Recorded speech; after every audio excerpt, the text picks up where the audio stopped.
আসসালামু আলাইকুম গাইস। জীবনের প্রথম, আপনারা আবার মনে করেন না যে আমি জীবনের প্রথম এই পিৎজা খাইতেছি, এরকম না।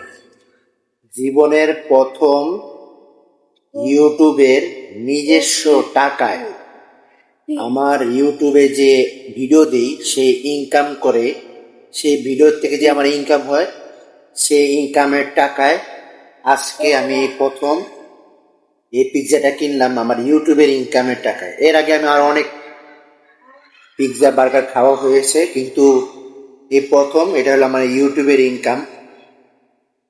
আর এই যে সাথে আমার বোনের সাথে আমি আমার এই প্রথম ইউটিউবের ইনকামের টাকায় পিৎজা কিনলাম 120 টাকা। 120 টাকায় নিজস্ব ইউটিউবের ইনকামের টাকায় নিজস্ব এটা। তো এই যে আমার বোন পড়ছে, নামাও ওইটা নিচে নামাও, এই যে আমার বোন এটা। আর এই যে আমি ইউটিউবের ইনকামের। সবাই চেষ্টা করবে নিজের একটা ইউটিউব চ্যানেল খুলে ইনকাম করার। ঘরে বসে এই হাতে থাকা মোবাইল দিয়ে আপনারা ইউটিউব থেকে ইনকাম করতে পারবেন। সবাইকে ধন্যবাদ। আসসালামু আলাইকুম।